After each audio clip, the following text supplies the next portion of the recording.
Mundelein has a very specific mission. Forming men to be priests in parishes.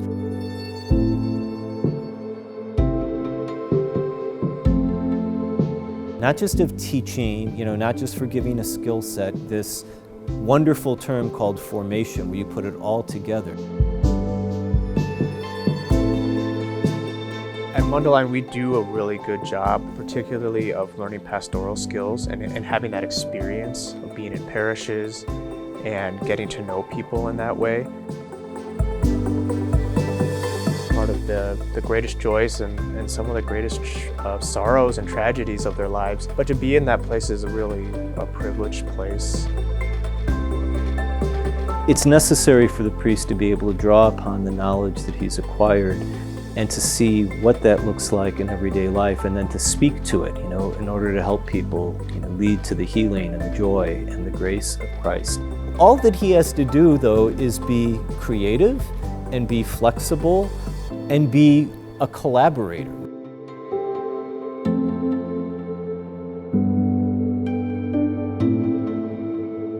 My favorite thing about being here at Mundelein was the fraternity, the community, and the relationships.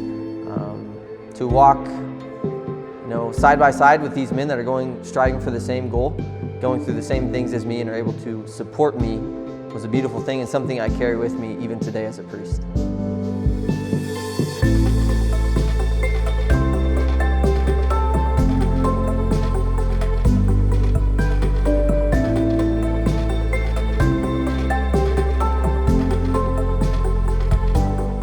If you pick your feet up in the river of grace and you let the river take you, you let the Lord lead you, then He's going to take you to places and people and experiences that you never would have had ever in your life. You can never construct the adventure that the Lord has for you.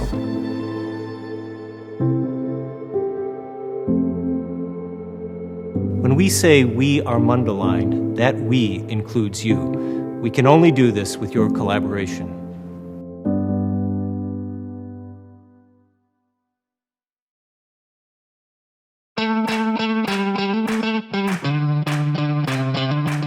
From a very young age, I knew I wanted to be a soldier. I wanted to be in the military. There was just something about it. It was in my family history. We have a great military background in my family. And so I received an ROTC scholarship for the U.S. Army while I was attending Loyola. And I was commissioned a second lieutenant, and I opted to go into the Illinois National Guard as a helicopter pilot, a Black Hawk pilot. And so I spent 18 months at Fort Rucker, Alabama, where I was learning how to fly helicopters for the Army. And then I came back here, flew in what's called an air assault unit, and then later on transitioned over into medical evacuation. And I flew for a medical evacuation helicopters. And it was ultimately in the medical evacuation unit that I deployed to Kuwait in 2015 and flew for medical kind of coverage over Kuwait.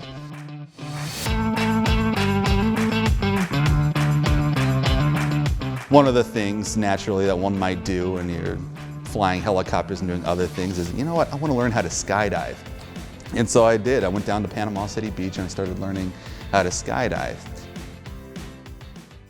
On my 14th jump, I experienced a parachute malfunction. The lines were kind of tangled up, and it didn't really look right. The parachute, it was deployed, but it was kind of messy.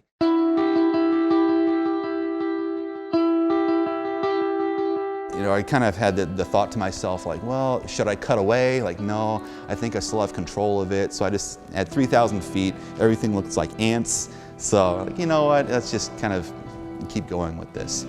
And mind you, at this time, I wasn't going to church. I was barely kind of believing. Maybe I was praying, I'm not even sure. But, suddenly I'm in a kind of a weird situation where my life might potentially be threatened. And as I get down to 1,000 feet, I realize just how grave the situation is. I jumped 13 times before, and I knew I'm descending much faster than I was descending before. And right then and there, suddenly there's something about that kind of situation that suddenly those prayers of supplication come into God, like, God, please don't let me die, don't let me get hurt, please save me. And it was a rough 1,000 feet to the ground. And fortunately / unfortunately, I had a very hard landing. You know, I kind of smashed really hard into the ground. I went tumbling, and it was kind of rolled over on the ground for a little bit in shock. But then, you know, I picked myself up, you know, dusted myself off, you know, looked at my fingers, looked at my hands, my arms, and oh my gosh, I did not break anything. I am still alive. But more importantly, I remember driving home that night and thinking to myself, what if I did die? You know, what if things had not gone right? What if I had landed the wrong way? What would people have remembered about me? What would I have to show for my life? Because up until then, I was kind of living for myself. You know, I was, things just kind of seemed the way that I wanted to do.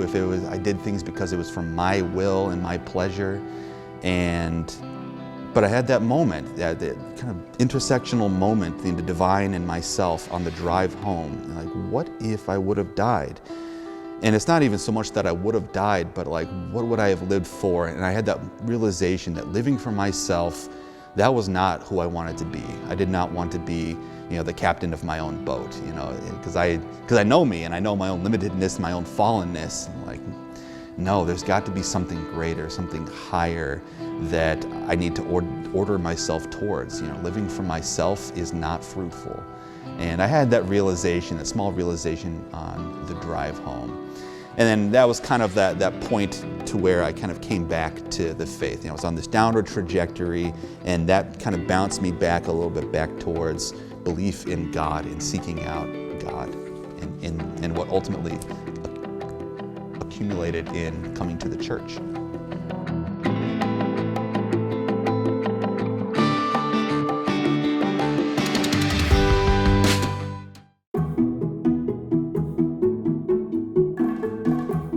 Introducing Formation, a podcast from Mundelein Seminary. You'll get an inside look at life at the seminary and meet the seminarians who are discerning their call to serve the church as parish priests. It's funny, we always speak of vocation stories, and they always end with the guy entering seminary, but the time in seminary is a really grace time too, and there's a lot of discernment and a lot of the vocation story that really happens there. You'll meet alumni priests who are out in the world ministering to others and serving as a holy bridge between Christ and his people. At the end of the day, that's what you are called to do every day, is what does this person need in order to improve their relationship to Christ and to access the great love and mercy that Christ has for her or him. You'll hear powerful homilies and reflections from our rector, Father John Carci. We know that at the heart of all of this is a relationship.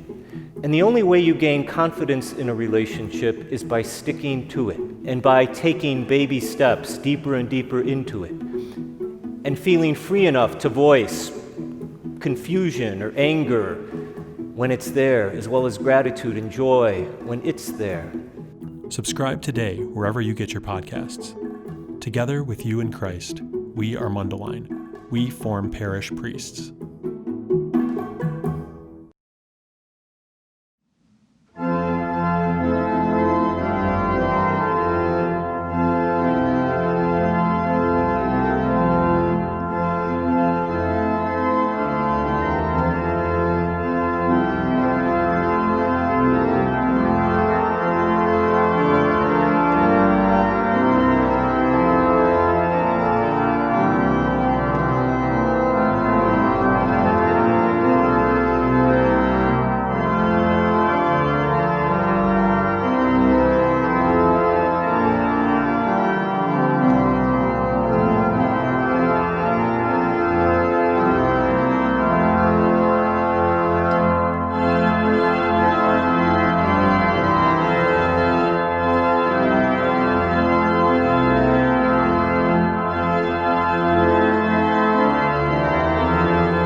On behalf of the entire board and Father Carci, I want to welcome you to the Sounds of the Season Christmas concert, a nearly 50-year tradition here at Mundelein Seminary. Although we're unable to enjoy the gathering together, we are so very pleased to bring the musical talents and gifts of our seminarians right to your home and to the entire Mundelein community across the globe. Without a doubt, this year's been hard on us all, but we are so very grateful for the continued support of our generous donors who've really gotten the seminary through these very challenging times. In the fall, we were able to reopen our campus. We brought the seminarians back to the seminary where they were able to continue their formation and attend classes in person in a very safe and healthy environment. In large part, this is because of you, because of our donors and the continued support we've received. God bless and have a very warm, safe, and Merry Christmas.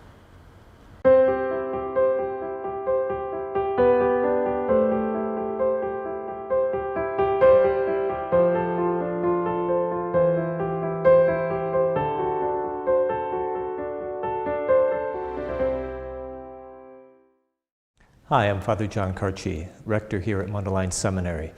And in this most unusual year, I'd still like to welcome you to a wonderful custom that we've celebrated here at the seminary now for many decades, the annual Christmas concert that we like to call Sounds of the Season. This year, of course, we won't be gathering in the auditorium, but maybe a benefit in those circumstances is that all of the music you'll hear today will be produced by our seminarians and alumni. Some of the beautiful music that you've come to know and love here at the seminary in that concert year after year. As you know, this has been difficult for all of us in so many ways. So if you are able to support us with a monetary donation this year, it truly would be greatly appreciated. And the opportunity to donate is listed there at the bottom of the screen. So grab a mug of hot chocolate, settle back, and prepare to enter into these beautiful carols and songs of this most sacred season.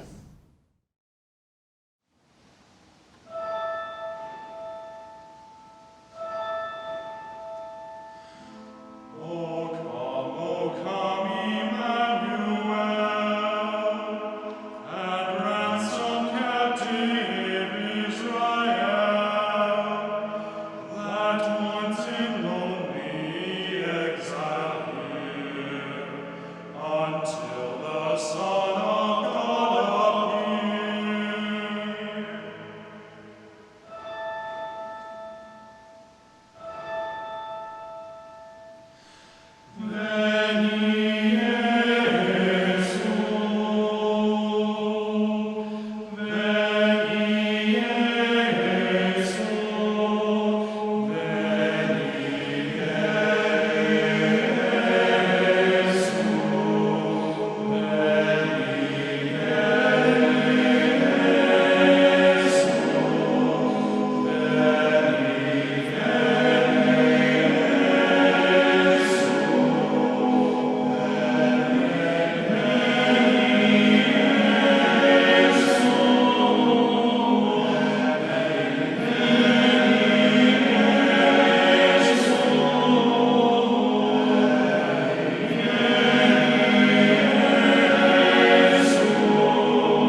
Mary is a mother who contemplates her child and shows him to every visitor. The figure of Mary makes us reflect on the great mystery that surrounded this young woman when God knocked on the door of her Immaculate Heart.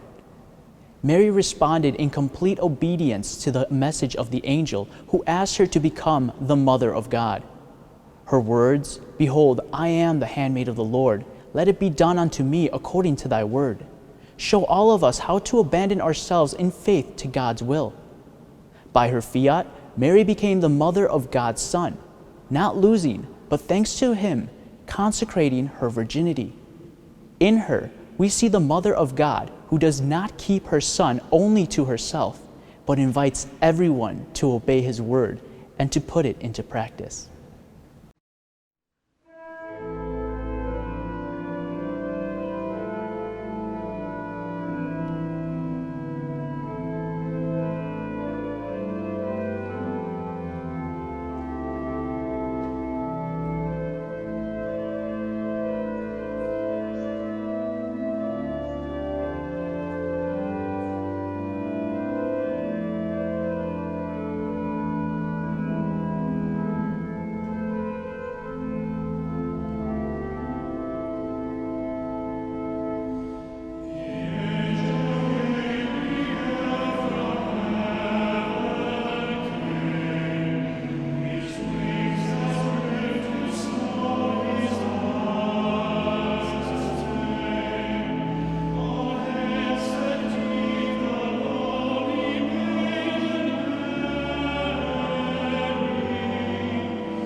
Let's go over to Bethlehem and see this thing that has happened, which the Lord has made known to us.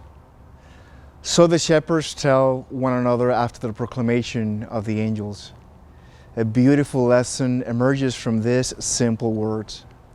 Unlike so many other people, busy about many things, the shepherds become the first to see the most essential thing of all, the gift of salvation. It is the humble and the poor who greet the event of the Incarnation. The shepherds respond to God who comes to meet us in the infant Jesus by setting out to meet him with love, gratitude, and awe.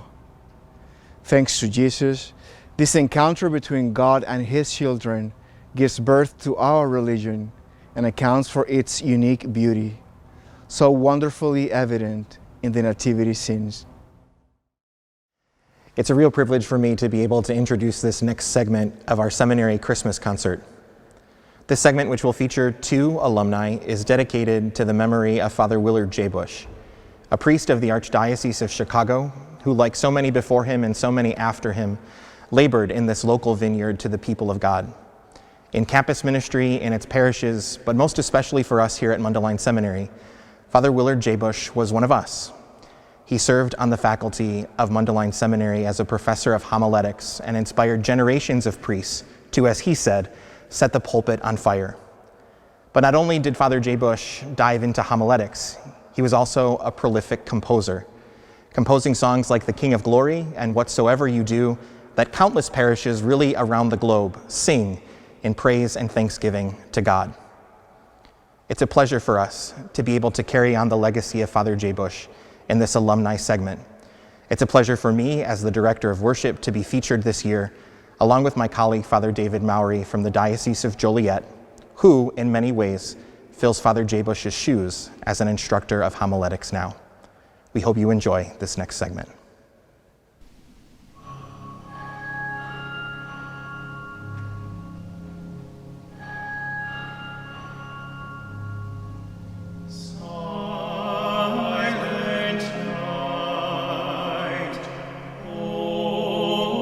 All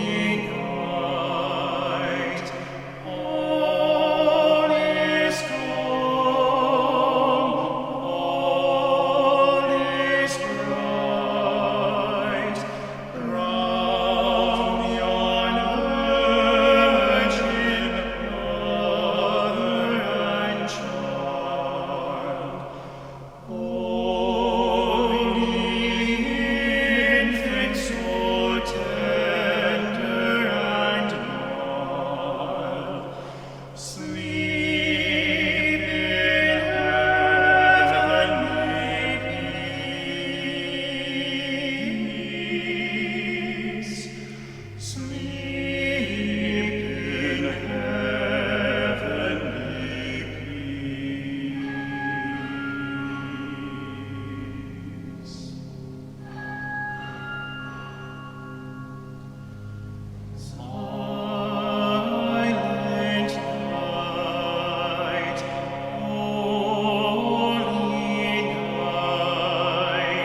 When at Christmas we place the statue of the infant Jesus in the manger, the nativity scene suddenly comes alive.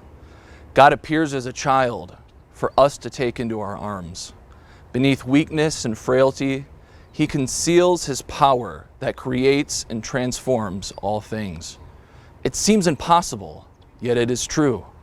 In Jesus, God was a child, and in this way, he wished to reveal the greatness of his love by smiling and opening his arms to all. The birth of a child awakens joy and wonder. It sets before us the great mystery of life.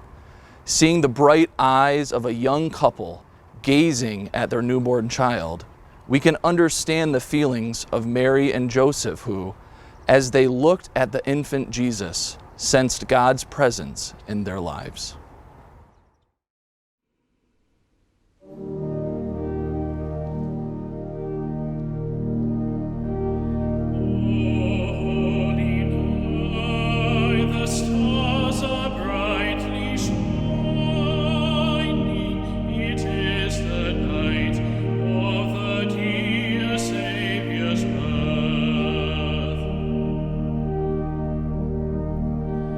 Long lay the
standing before the Christmas creche, we're reminded of the time when we were children, eagerly waiting to set it up.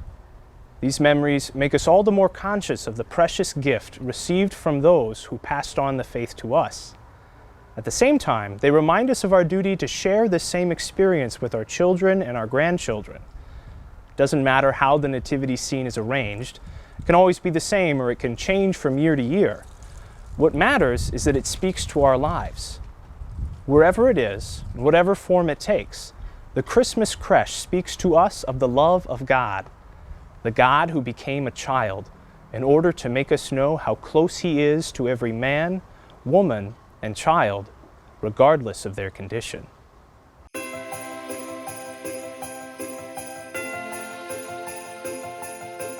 Gaudete Christus est natus, opto vobis, felicem diem nativitatis, kai ten kalen protocroniam.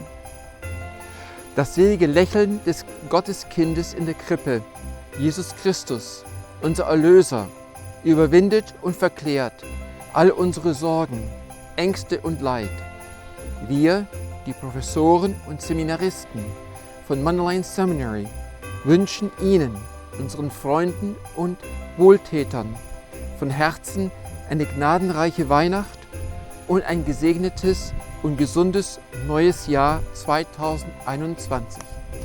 Frohe Weihnachten!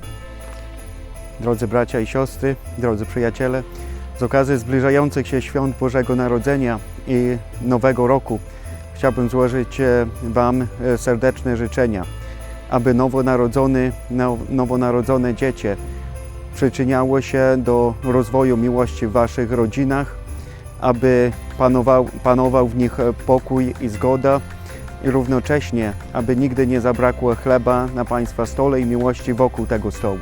I wszystkiego najlepszego z okazji Nowego Roku. 100 lat. Merry Christmas, buon Natale, come si dice in Italia.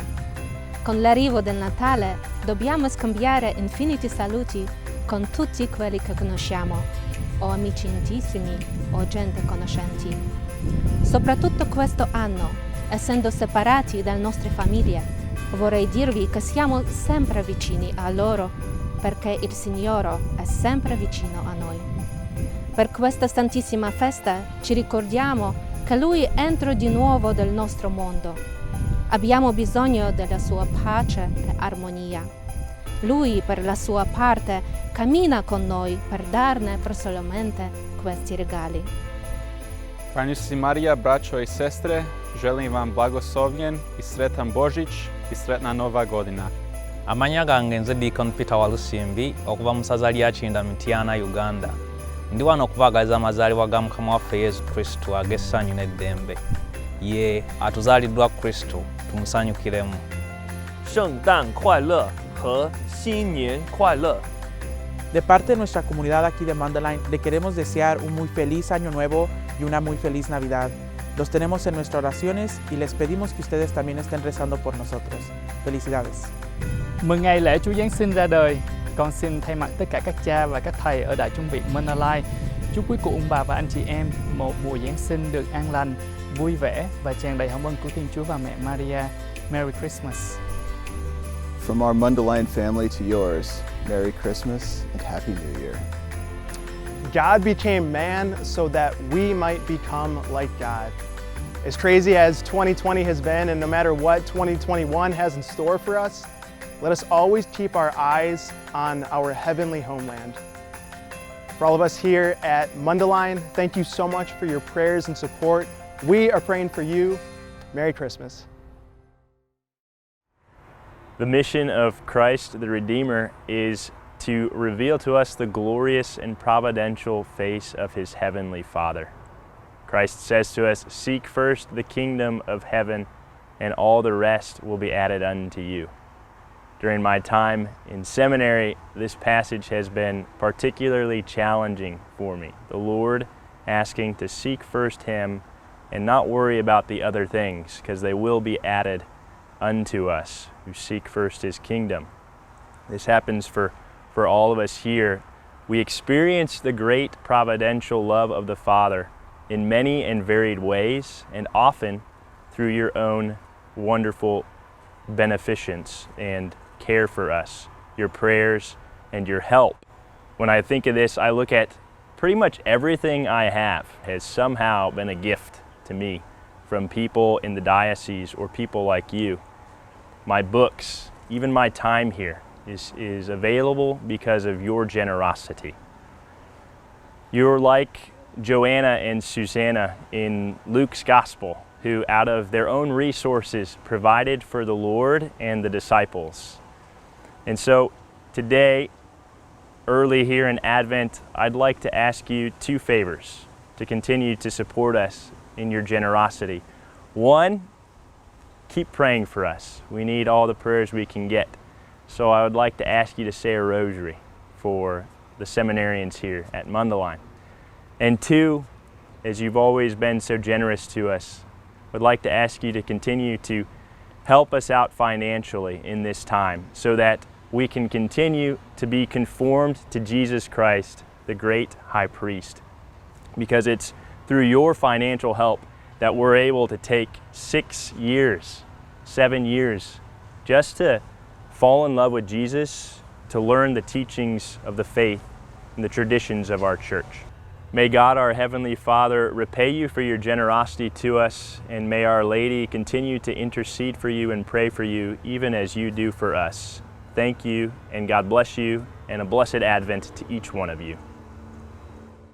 Dear brothers and sisters, the Christmas crèche is part of the precious and yet demanding process of passing on the faith, beginning in childhood and at every stage of our lives. It teaches us to contemplate Jesus, to experience God's love for us, to feel and believe that God is with us and that we are with Him, His children, brothers and sisters all. Thanks to that child who is the Son of God and the Son of Mary, and to realize that in that knowledge we find true happiness. May we open our hearts to this simple grace so that from our wonderment, a humble prayer may arise, a prayer of thanksgiving to God who wished to share with us His all and thus never leave us alone.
I'm so glad you were able to join us for our annual Christmas concert.